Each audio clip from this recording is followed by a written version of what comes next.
ఎలా ఉన్నారు అందరూ? Welcome back to my channel.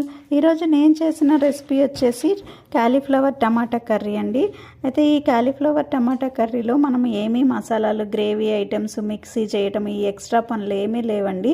సింపుల్గా అయిపోతుంది. మార్నింగ్ లంచ్ బాక్సెస్లోకి ఈజీగా ఉంటుంది. టేస్ట్ కూడా బాగుంటుంది అనమాట. మీకు నచ్చినట్టయితే లైక్ చేయండి, ఫుల్ వీడియో వాచ్ చేయండి, లైక్ చేయండి అండ్ సబ్స్క్రైబ్ చేయటం మర్చిపోవద్దు. ముందుగా బాండీలో ఆయిల్ వేసుకొని తాలింపు దినుసులు వేసుకోవాలి.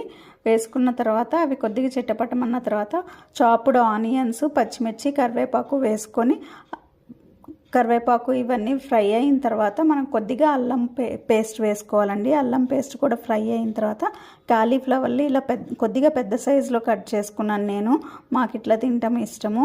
అయితే హాట్ వాటర్లో 10 minutes అన్న బాయిల్ చేసుకోవాలి. బాయిల్ మీన్స్ కొద్దిసేపు ఉంచుకోవాలి. అప్పుడు దాంట్లో ఉన్న స్మెల్ అంతా పోతుంది కదా.